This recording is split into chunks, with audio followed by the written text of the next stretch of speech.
Sameera plastic surgery చేయించుకున్న హాస్పిటల్కి శరణ్య వస్తుంది.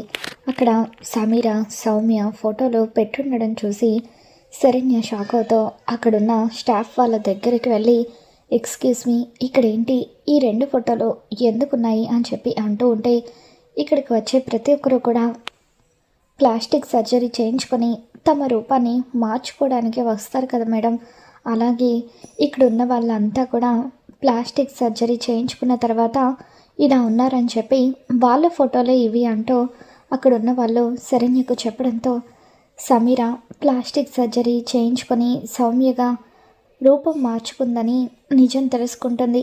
ఇక వెంటనే దర్శన్కి ఫోన్ చేస్తూ ఉంటుంది. దర్శన్ సౌమ్య ఇద్దరు కూడా కారులో వస్తూ ఉంటారు. అదే టైంకి శరణ్య దర్శన్కి ఫోన్ చేసి, ఏమండి మీకు ఒక విషయం చెప్పాలండి, సమీర చనిపోలేదు, తను బతికే ఉంది, ప్లాస్టిక్ సర్జరీ చేయించుకొని తన రూపాన్ని మార్చుకుందని చెప్పి శరణ్య చెప్పడంతో ఆ విషయం విని దర్శన్ ఒక్కసారిగా షాక్ అవుతాడు. కార్ బ్రేక్ సడన్గా వేస్తూ, ఏంటి సమీర బతికే ఉందా అని చెప్పి అంటూ ఉంటే పక్కనే ఉన్న సమీర టెన్షన్ పడిపోతూ ఉంటుంది. మరోవైపు శరణ్య ఇంట్లో కూర్చొని కాఫీ తాగుతూ ఉంటే టీవీలో న్యూస్ వస్తూ ఉంటుంది.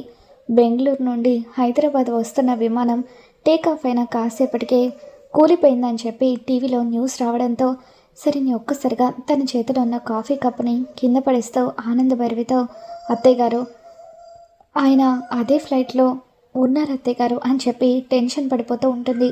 దాంతో ఆనంద, లీలావతి, రోహిత్ వీళ్ళంతా కూడా షాకింగ్గా న్యూస్ చూస్తూ ఉంటారు. అప్పుడు న్యూస్లో మాట్లాడుతున్న యాంకర్, జరిగిన ప్రమాదంలో ఏ ఒక్కరూ కూడా బతికే అవకాశం లేదని నిపుణులు చెబుతున్నారని చెప్పి అంటూ ఉంటే దర్శన్కి ఏం జరిగి ఉంటుందో ఏంటోనని చెప్పి ఇంట్లో అందరూ కూడా టెన్షన్ పడిపోతూ ఉంటారు. శరణ్య కుప్పకూలిపోతుంది.